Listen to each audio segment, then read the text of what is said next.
Vous êtes-vous déjà demandé pourquoi, même si vous essayez de plaire, même si vous vous efforcez d'être accepté et aimé, il semble manquer quelque chose de crucial, que la connexion profonde et authentique que vous recherchez tant, la véritable estime, la elle que vous désirez conquérir, semble toujours hors de votre portée?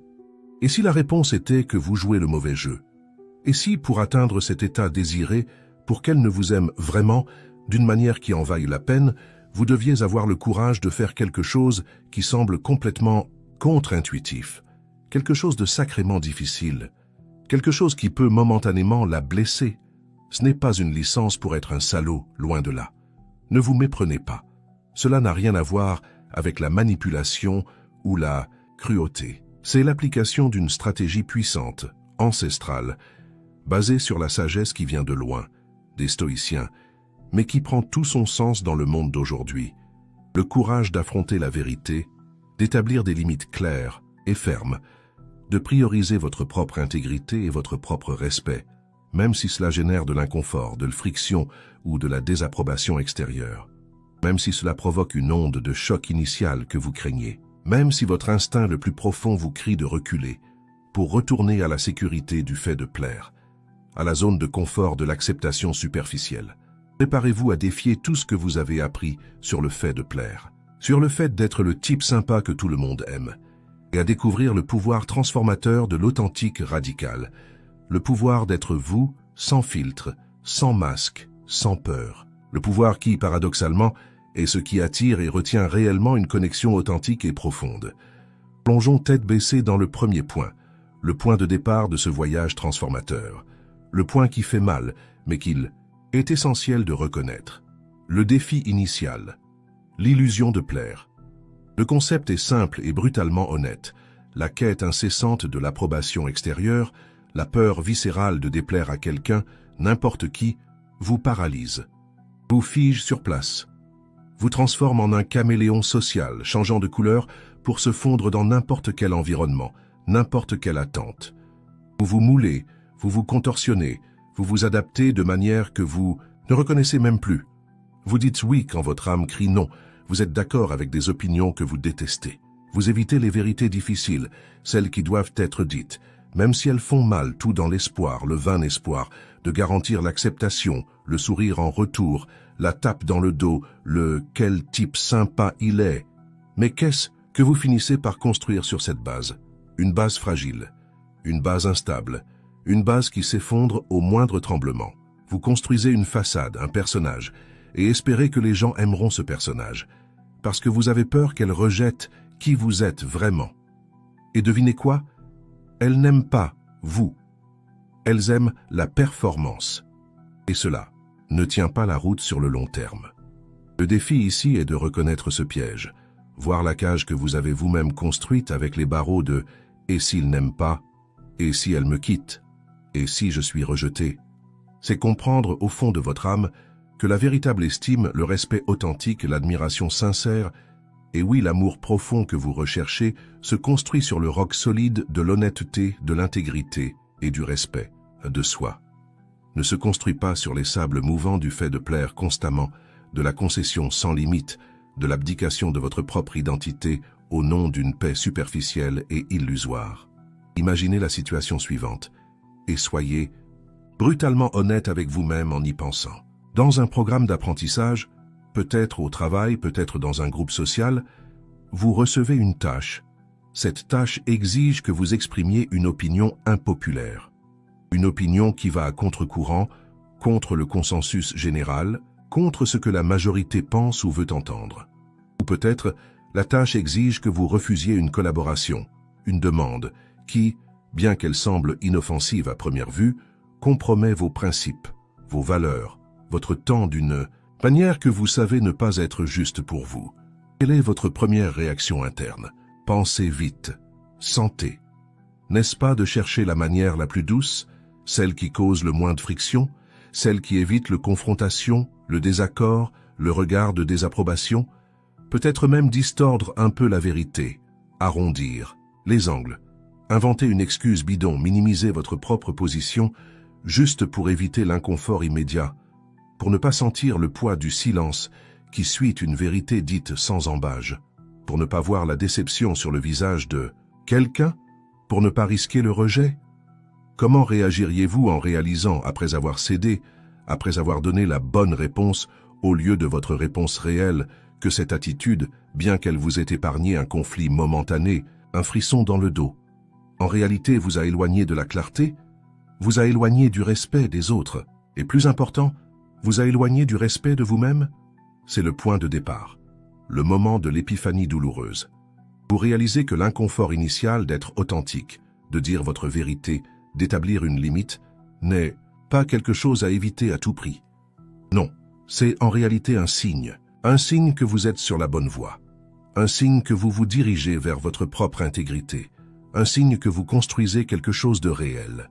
L'inconfort de la vérité est infiniment plus productif que le confort du mensonge, de l'omission, du fait de plaire vide. Il est le prix de votre liberté. Il est le fondement de votre respect de vous-même. Pourquoi est-ce si difficile? Pourquoi cette peur de déplaire est-elle si profonde, si enracinée? On a appris cela tôt. On a appris qu'être le bon garçon apporte des récompenses, apporte des compliments, apporte l'acceptation dans le groupe, apporte la paix à la maison. On associe plaire avec être aimé, avec être en sécurité. Et déplaire? Ah, déplaire est synonyme de punition, d'abandon, de solitude, d'être l'exclu. Cette programmation tourne dans notre subconscient en boucle infinie. C'est un mécanisme de survie sociale primitif. Mais ce qui était utile dans l'enfance, quand on dépendait totalement de l'approbation de nos parents, devient une prison à l'âge adulte. Une prison qui empêche notre croissance, qui étouffe notre individualité, qui sabote nos relations les plus importantes. Parce que, soyons honnêtes, personne ne se connecte vraiment avec un fantôme. Personne ne tombe profondément amoureux de quelqu'un qui n'a pas de colonne vertébrale, qui n'a pas d'opinion propre, qui change de forme pour s'adapter. La elle que vous admirez, la elle qui a de la valeur, la elle que vous voulez qui vous aime vraiment, elle ne veut pas un reflet d'elle-même. Elle ne veut pas quelqu'un qui est juste d'accord avec tout. Elle veut quelqu'un qui est son propre centre, quelqu'un qui la défie, avec respect bien sûr, qui ait ses propres passions, ses propres limites, quelqu'un qui soit réel. L'illusion de plaire vous maintient petit, vous maintient caché, vous maintient dans un état constant d'anxiété, essayant de prévoir ce que les autres veulent, ce qu'ils attendent, pour que vous puissiez offrir la performance parfaite. C'est épuisant. Cela draine votre énergie vitale. Et au final, c'est un jeu que vous ne gagnez jamais vraiment. Parce que même quand vous obtenez l'approbation, elle vient avec le goût amer de l'inauthenticité. Vous savez que ce n'est pas vous qui êtes applaudi, c'est le masque. Et la solitude derrière le masque est la pire solitude qui existe. Vous pouvez être entouré de personnes qui vous aiment bien, mais si elles ne connaissent pas le vrai vous, vous êtes toujours seul. Et cette solitude est le prix du fait de plaire constamment. C'est le prix que vous payez pour ne pas avoir le courage d'être qui vous êtes, avec toutes vos nuances, avec toutes vos vérités, même les inconfortables. C'est la première, et peut-être la plus difficile leçon, celle de regarder en vous et d'admettre à quel point vous vous êtes trahi au nom de l'acceptation extérieure, à quel point vous avez fait taire votre propre voix, à quel point vous vous êtes rapetissé, à quel point vous avez évité le confrontation nécessaire, la conversation difficile, la limite ferme, à quel point vous vous êtes saboté en essayant d'être tout pour tout le monde, et au final finissant par n'être rien pour vous-même. Et si vous vous reconnaissez là-dedans, si cette description résonne avec votre expérience, si vous sentez sur votre peau le poids de ce piège, alors vous avez déjà fait le premier pas crucial. La reconnaissance est le début du changement. C'est le moment où vous arrêtez de courir en pilote automatique et décidez de prendre les rênes. Décidez que ça suffit. Assez de vivre des miettes d'approbation. Assez de mouler votre identité pour rentrer dans les moules étroits des attentes d'autrui. Assez d'avoir peur d'être vous. Maintenant, la question qui vient ensuite et qui nous mène au point suivant de ce voyage, si plaire ne fonctionne pas, si être le type sympa qui ne déplaît à personne vous maintient en prison, quel est le chemin vers la connexion authentique? Quel est le chemin vers le respect? Quel est le chemin pour qu'elle ne vous aime d'une manière qui soit solide et vraie? La réponse est dans le courage d'être vous, radicalement, le courage d'affronter l'inconfort, le courage de, oui, risquer de déplaire. C'est le deuxième point, le tournant décisif. Le courage d'affronter la vérité et d'établir des limites. L'illusion de plaire vous amène à croire que l'harmonie superficielle est l'objectif suprême, qu'éviter tout type de friction est la clé des relations heureuses et de l'acceptation sociale. Mais la vérité est que l'harmonie authentique, celle qui dure, celle qui renforce les liens, ne naît pas de l'absence de conflit mais de la capacité de naviguer à travers lui avec intégrité et respect. Naît de la capacité d'être honnête, même quand l'honnêteté est gênante. Naît de la capacité de dire non, même quand dire oui serait plus facile sur le moment. Naît de la capacité d'établir des limites claires, même si cela génère de la frustration ou de la déception chez l'autre. Ce courage est ce que j'appelle l'authenticité radicale. C'est la décision d'aligner vos actions, vos paroles, vos choix avec vos valeurs les plus profondes, avec qui vous êtes vraiment, même si cela va à l'encontre de ce que les autres attendent, même si cela ébranle le statu quo, même si cela génère une onde de disconfort. Et c'est ici qu'intervient le paradoxe que j'ai mentionné au début. Le courage d'être authentique, d'établir des limites, de dire votre vérité, peut, oui, blesser l'autre personne. Mais cette douleur n'est pas l'objectif. Ce n'est pas un acte de cruauté intentionnelle. C'est une conséquence inévitable de votre propre intégrité. Pensez-y. Quand vous passez votre vie à dire oui, quand vous voulez dire non, vous construisez une attente chez l'autre. Vous lui enseignez que vous êtes toujours disponible, toujours prêt à céder, toujours prêt à placer ses besoins au-dessus des vôtres, même si cela vous nuit. Vous définissez un modèle de comportement qui n'est pas durable et qui ne reflète pas votre réalité. Quand vous trouvez enfin le courage de dire non, d'établir une limite, d'exprimer un besoin qui entre en conflit avec le modèle que vous avez établi et auquel il s'est habitué, cela peut générer de la surprise, de la frustration, et oui, peut être ressenti comme une blessure ou une déception. La personne peut se sentir rejetée, confuse, peut-être même en colère. Elle peut penser « mais il a toujours fait ça avant, pourquoi pas maintenant ?»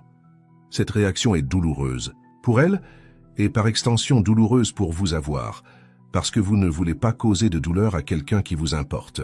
Mais cette douleur est souvent le prix de votre propre libération. C'est le prix que l'autre paie pour que vous vous présentiez enfin comme qui vous êtes vraiment, avec vos limites et vos besoins. La sagesse stoïque nous enseigne à nous concentrer sur ce qui est sous notre contrôle. Nos actions, nos intentions, nos vertus. Nous ne pouvons pas contrôler les réactions des autres. Nous ne pouvons pas garantir qu'ils ne se sentiront jamais blessés ou déçus par nos choix. Essayer de faire cela est une quête inutile et épuisante. Ce que nous pouvons contrôler, c'est notre intégrité. Nous pouvons choisir d'agir selon nos valeurs, dire notre vérité avec respect, établir nos limites avec fermeté et clarté. Et c'est ce choix, ce courage qui construit le respect. Quand vous avez le courage de dire la vérité, même si elle est difficile à entendre, vous démontrez du respect. Respect pour la situation, respect pour l'autre personne, en la traitant comme quelqu'un capable d'entendre la vérité. Et crucialement, respect pour vous-même. Quand vous établissez une limite saine, que ce soit au travail, dans la famille, dans une amitié ou dans la relation avec elle, vous communiquez votre valeur. Vous dites « j'ai des besoins, j'ai des limites, je mérite d'être traité ». Avec respect. Mon temps, mon énergie, mes principes sont importants. Cette communication, même si elle est indirecte, même si elle est seulement implicite dans votre attitude ferme, est puissante. C'est un signe de force, c'est un signe d'auto-valorisation. Et c'est cette force, cette auto-valorisation, cette intégrité qui sont attirantes. Pensez aux personnes que vous admirez le plus. Sont-elles celles qui changent d'opinion à chaque vent qui souffle, qui disent oui à tout et à tout le monde, qui n'ont pas de position ferme sur rien? Ou sont-elles celles qui ont des convictions, qui défendent leurs valeurs, même si vous n'êtes pas d'accord avec elles, qui savent dire non, qui se respectent, et de ce fait inspirent le respect? La réponse est évidente.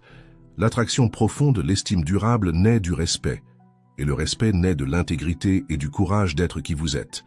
La peur de la blesser vous maintient en otage, vous empêche d'être l'homme que vous devez être pour construire une relation réelle avec elle. Si vous avez peur d'exprimer un besoin, de dire non à une demande irrationnelle, d'avoir une conversation difficile sur quelque chose qui vous dérange, parce que vous avez peur qu'elle se sente mal, vous placez la responsabilité de son bien-être émotionnel sur vos épaules d'une manière qui n'est pas saine Vous devenez le gardien de ces émotions, aux dépens de votre propre authenticité et bien-être. Ce n'est pas de l'amour, c'est de la codépendance, c'est de la peur. Le courage d'être authentique, d'établir des limites, de dire votre vérité, même si cela génère un inconfort momentané, est ce qui permet à la relation d'évoluer vers quelque chose de réel. C'est ce qui lui permet de voir votre vrai moi, avec vos forces et vos vulnérabilités. C'est ce qui lui permet de vous respecter pour votre honnêteté et votre fermeté. Et c'est ce respect qui ouvre la porte à un amour qui n'est pas basé sur une illusion, mais sur une connexion authentique entre deux personnes entières, chacune avec ses propres limites et sa propre intégrité.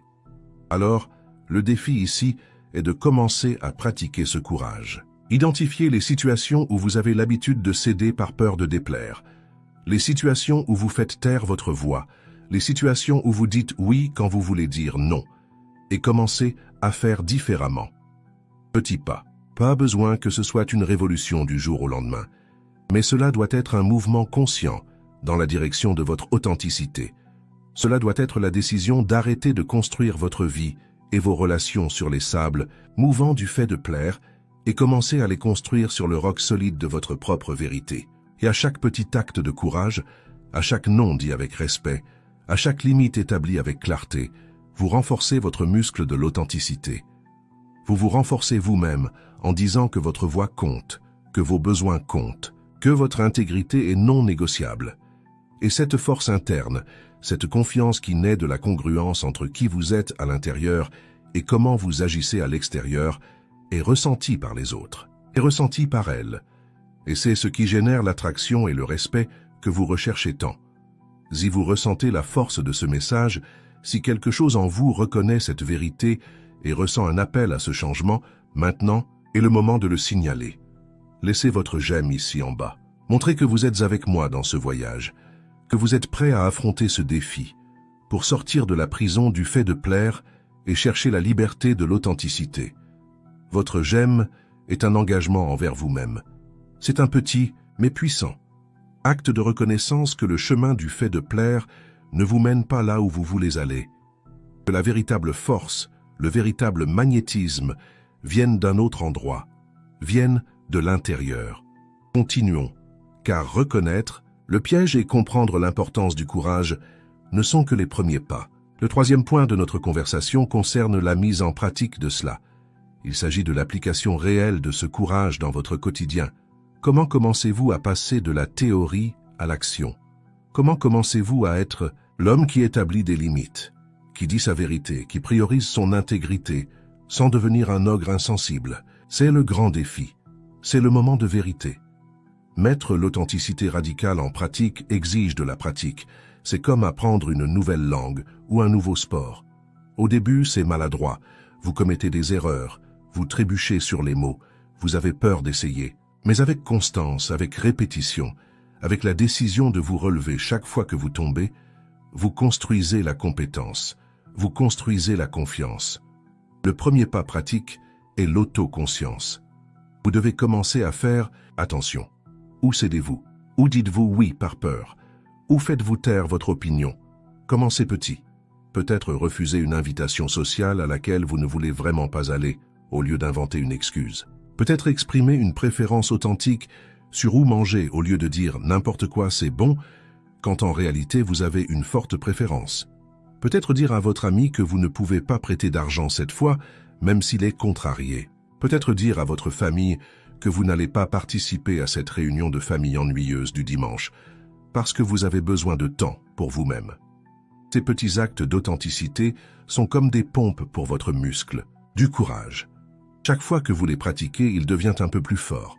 Et chaque fois que vous agissez de manière congruente avec qui vous êtes, vous renforcez votre propre identité. Vous envoyez un message à votre cerveau, à votre système nerveux, à votre âme. Je suis important, mes besoins comptent, ma voix compte. Et cette force interne, cette confiance qui naît de la congruence entre qui vous êtes à l'intérieur et comment vous agissez à l'extérieur, est ressentie par les autres, est ressentie par elles.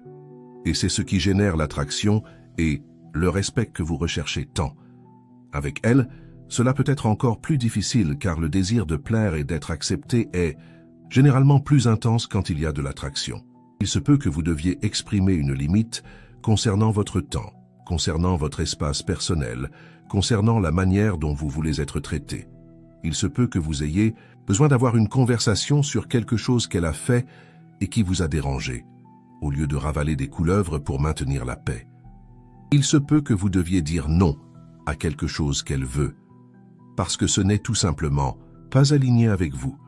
Et oui, comme je l'ai dit, cela peut générer de l'inconfort chez elle. Elle peut être surprise, peut être confuse, peut être frustrée, peut même être en colère. C'est ici que votre courage est réellement testé.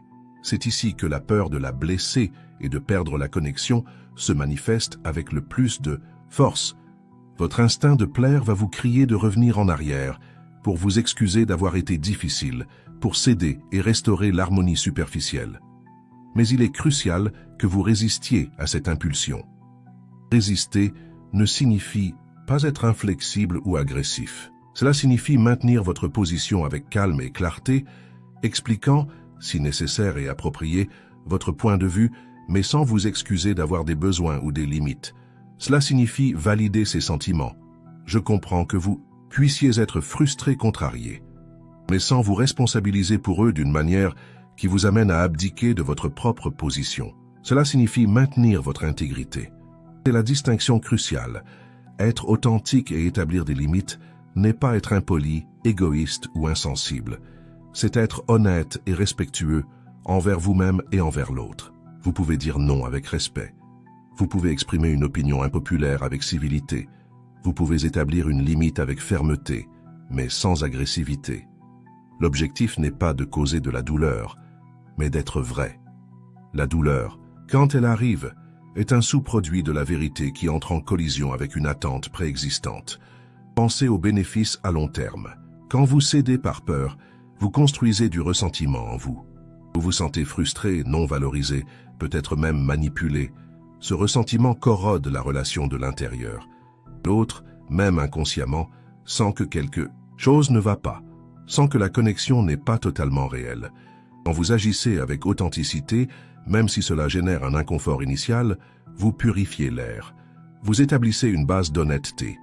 Vous vous sentez plus fort, plus congruent. Et l'autre, en voyant votre intégrité, en voyant que vous vous respectez, est invité ou défié à vous respecter aussi. Les relations qui survivent à cette transition, à ce passage de la superficialité à l'authenticité, sont infiniment plus fortes, plus profondes et plus gratifiantes.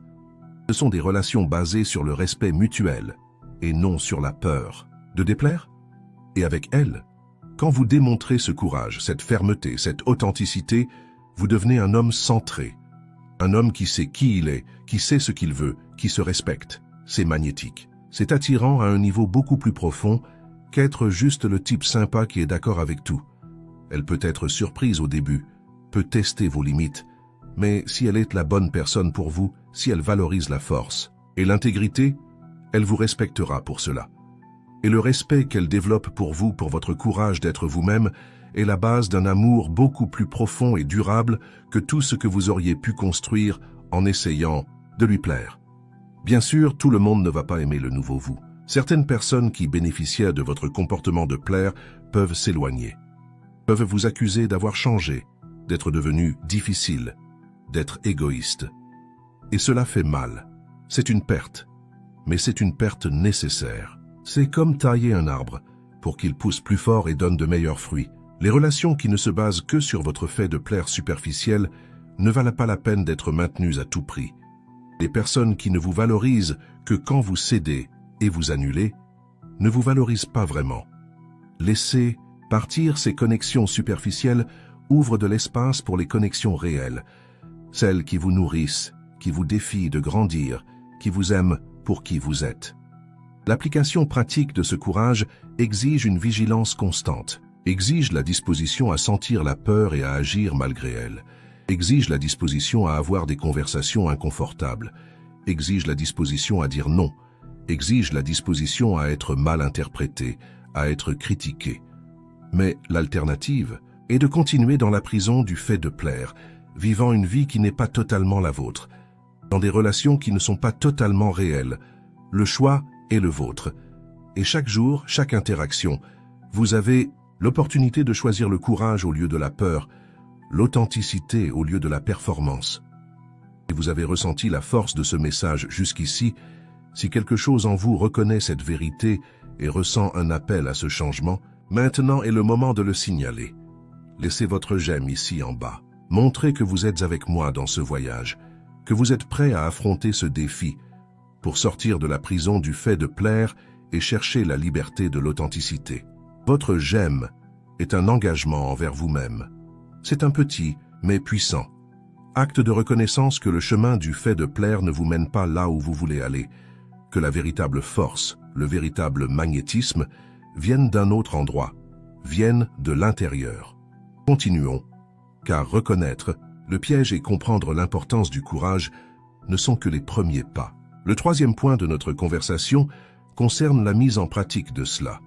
Il s'agit de l'application réelle de ce courage dans votre quotidien.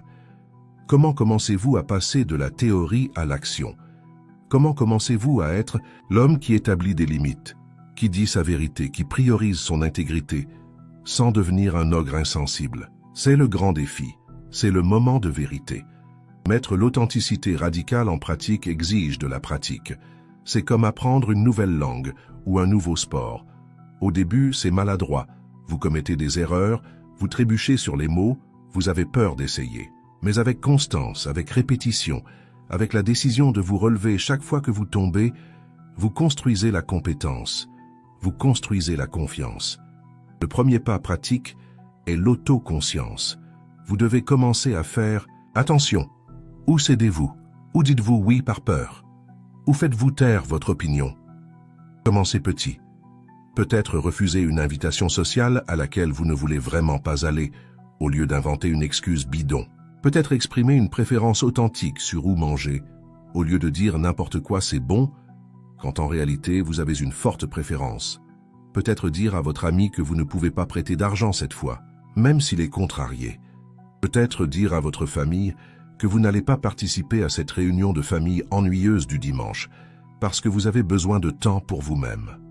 Ces petits actes d'authenticité sont comme des pompes pour votre muscle du courage. Chaque fois que vous les pratiquez, il devient un peu plus fort. Et chaque fois que vous agissez de manière congruente avec qui vous êtes, vous renforcez votre propre identité. Vous envoyez un message à votre cerveau, à votre système nerveux, à votre âme. Je suis important. Mes besoins comptent. Ma voix compte. Et cette force interne, cette confiance qui naît de la congruence entre qui vous êtes à l'intérieur et comment vous agissez à l'extérieur, est ressentie par les autres, est ressentie par elles.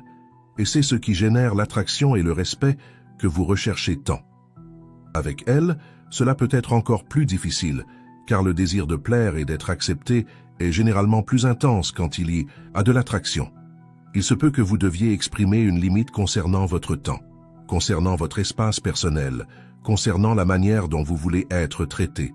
Il se peut que vous ayez besoin d'avoir une conversation sur quelque chose qu'elle a fait et qui vous a dérangé, au lieu de ravaler des couleuvres pour maintenir la paix. Il se peut que vous deviez dire non à quelque chose qu'elle veut parce que ce n'est tout simplement pas aligné avec vous.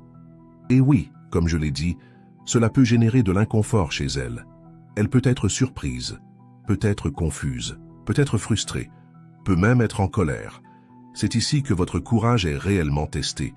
C'est ici que la peur de la blesser et de perdre la connexion se manifeste avec le plus de force. Votre instinct de plaire va vous crier de revenir en arrière pour vous excuser d'avoir été difficile, pour céder et restaurer l'harmonie superficielle. Mais il est crucial que vous résistiez à cette impulsion. Résister ne signifie pas être inflexible ou agressif. Cela signifie maintenir votre position avec calme et clarté, expliquant, si nécessaire et approprié, votre point de vue, mais sans vous excuser d'avoir des besoins ou des limites. Cela signifie valider ses sentiments. Je comprends que vous puissiez être frustré, contrarié, mais sans vous responsabiliser pour eux d'une manière qui vous amène à abdiquer de votre propre position. Cela signifie maintenir votre intégrité. C'est la distinction cruciale. Être authentique et établir des limites n'est pas être impoli, égoïste ou insensible. C'est être honnête et respectueux envers vous-même et envers l'autre. Vous pouvez dire non avec respect. Vous pouvez exprimer une opinion impopulaire avec civilité. Vous Pouvez établir une limite avec fermeté, mais sans agressivité. L'objectif n'est pas de causer de la douleur, mais d'être vrai. La douleur, quand elle arrive, est un sous-produit de la vérité qui entre en collision avec une attente préexistante. Pensez aux bénéfices à long terme. Quand vous cédez par peur, vous construisez du ressentiment en vous. Vous vous sentez frustré, non valorisé, peut-être même manipulé. Ce ressentiment corrode la relation de l'intérieur. Et l'autre, même inconsciemment, sent que quelque chose ne va pas, sent que la connexion n'est pas totalement réelle. Quand vous agissez avec authenticité, même si cela génère un inconfort initial, vous purifiez l'air. Vous établissez une base d'honnêteté. Vous vous sentez plus fort, plus congruent. Et l'autre, en voyant votre intégrité, en voyant que vous vous respectez, est invité ou défié à vous respecter aussi.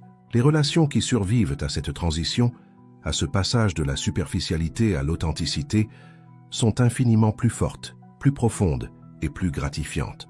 Ce sont des relations basées sur le respect mutuel et non sur la peur de déplaire.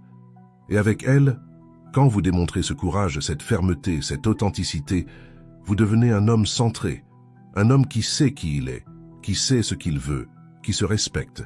C'est magnétique. C'est attirant à un niveau beaucoup plus profond qu'être juste le type sympa qui est d'accord avec tout. Elle peut être surprise au début, peut tester vos limites, mais si elle est la bonne personne pour vous, si elle valorise la force et l'intégrité, elle vous respectera pour cela. Et le respect qu'elle développe pour vous, pour votre courage d'être vous-même, est la base d'un amour beaucoup plus profond et durable que tout ce que vous auriez pu construire en essayant de lui plaire. Bien sûr, tout le monde ne va pas aimer le nouveau vous. Certaines personnes qui bénéficièrent de votre comportement de plaire peuvent s'éloigner, peuvent vous accuser d'avoir changé, d'être devenu difficile, d'être égoïste, et cela fait mal. C'est une perte, mais c'est une perte nécessaire. C'est comme tailler un arbre pour qu'il pousse plus fort et donne de meilleurs fruits. Les relations qui ne se basent que sur votre fait de plaire superficiel ne valent pas la peine d'être maintenues à tout prix.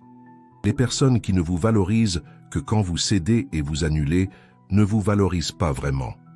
Laissez partir ces connexions superficielles, ouvre de l'espace pour les connexions réelles, celles qui vous nourrissent, qui vous défient de grandir, qui vous aiment pour qui vous êtes. L'application pratique de ce courage exige une vigilance constante, exige la disposition à sentir la peur et à agir malgré elle, exige la disposition à avoir des conversations inconfortables, exige la disposition à dire non, exige la disposition à être mal interprété, à être critiqué. Mais l'alternative est de continuer dans la prison du fait de plaire, vivant une vie qui n'est pas totalement la vôtre, dans des relations qui ne sont pas totalement réelles. Le choix est le vôtre à chaque jour. Commencez maintenant. Soyez réel. Le reste viendra. Cette transformation est votre plus grande conquête. C'est votre déclaration d'indépendance face à la peur du rejet. C'est votre affirmation que vous êtes le protagoniste de votre propre vie, que vous définissez votre valeur, que vous choisissez qui vous voulez être. Et ce choix, ce courage, est ce qui, au final, vous rend véritablement attirant et digne de l'amour que vous recherchez. Quel a été le moment le plus difficile où vous avez dû être authentique, même en sachant que cela pourrait déplaire à quelqu'un? Quelle a été la vérité que vous avez dû dire, ou la limite que vous avez dû établir qui vous a donné le plus peur? Partagez cette expérience ici, dans les commentaires. Votre histoire peut en inspirer d'autres. Nous sommes ensemble dans ce voyage. Partager les défis nous renforce tous. Laissez votre commentaire et construisons cette communauté d'authenticité. Nous arrivons à la fin de notre conversation, mais la fin de la vidéo n'est que le début de votre voyage. Nous avons commencé en parlant du piège douloureux de plaire, l'illusion qui vous maintient petite et solitaire, même quand vous êtes entouré de personnes. Nous avons exploré la nécessité urgente de reconnaître cette prison, de sentir l'inconfort qu'elle cause et de comprendre pourquoi le chemin de l'approbation extérieure est une impasse pour la connexion authentique, surtout avec elle. Nous avons vu que votre première réaction de chercher le chemin le plus facile, le moins conflictuel, est naturelle, mais c'est exactement cette réaction qui vous empêche de construire quelque chose de solide, quelque chose de réel. L'inconfort, initial de la vérité, est le signe que vous êtes sur la bonne voie, le fondement de votre respect de vous-même. Ensuite, nous avons plongé dans la solution, le Chemin de sortie de cette prison, le courage d'affronter la vérité, d'établir des limites claires et non négociables, de prioriser votre propre intégrité. Nous avons compris que ce courage, cette authenticité radicale, peut bien générer de l'inconfort, peut être ressenti comme une blessure par l'autre, mais que cette douleur n'est pas l'objectif, mais plutôt une conséquence inévitable de vous présenter enfin comme qui vous êtes vraiment. Nous avons appris que la sagesse stoïque nous montre le chemin, en nous concentrant sur ce qui est sous notre contrôle, nos actions, notre vérité, au lieu d'essayer de contrôler les réactions d'autrui. Ce courage, cette fermeté, est la base du respect, et le respect est la base de l'attraction et de l'amour véritable. La peur de la blesser vous maintient en otage, vous empêche d'être l'homme fort et authentique qu'elle, et vous, méritez vraiment. Après, nous avons parlé de l'application pratique de ce courage au quotidien. Comment sortir de la théorie et agir. Commencez petit, en faisant attention où vous cédez par peur, et en pratiquant de petits actes d'authenticité. Refuser des invitations, exprimer des préférences, dire non à des demandes qui compromettent vos limites. Comprendre qu'avec Hello, cela peut être encore plus difficile, mais que c'est essentiel pour construire une relation réelle. Distinguer entre être authentique et être impoli. Maintenir la position avec calme et clarté, en validant les sentiments de l'autre, mais sans abdiquer de votre propre vérité. Reconnaître que ce voyage exige de la pratique, de la patience et la disposition à sentir la peur et à agir malgré elle. Comprendre que tout le monde ne va pas aimer le nouveau vous, mais que les pertes sont nécessaires pour ouvrir de l'espace à des connexions réelles et significatives, celles qui vous valorisent pour qui vous êtes. Enfin, nous avons vu la transformation, les résultats puissants d'embrasser l'authenticité radicale, la croissance du respect de soi et de la confiance en soi, la libération d'énergie, le changement dans votre énergie qui attire des personnes et des situations alignées avec qui vous êtes devenu, le filtrage naturel des relations superficielles et l'épanouissement de connexions profondes basées sur le respect mutuel. Avec elle, la dynamique se transforme d'une danse constante pour plaire en un partenariat basé sur l'honnêteté et le respect. L'amour qui naît de cette base est réel, durable et libérateur.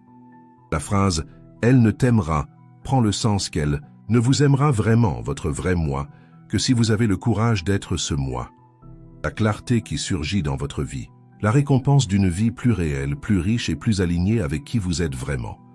Le voyage vers l'authenticité et le courage de déplaire, quand c'est nécessaire, et le voyage vers votre propre liberté et vers la construction de relations authentiques. C'est le voyage de la peur au respect, du fait de plaire vide à l'amour véritable. C'est le voyage pour devenir l'homme que vous êtes né pour être. Et cet homme, avec son intégrité et son courage, est irrésistible. Le choix est le vôtre chaque jour. Commencez maintenant. Soyez réel, le reste viendra.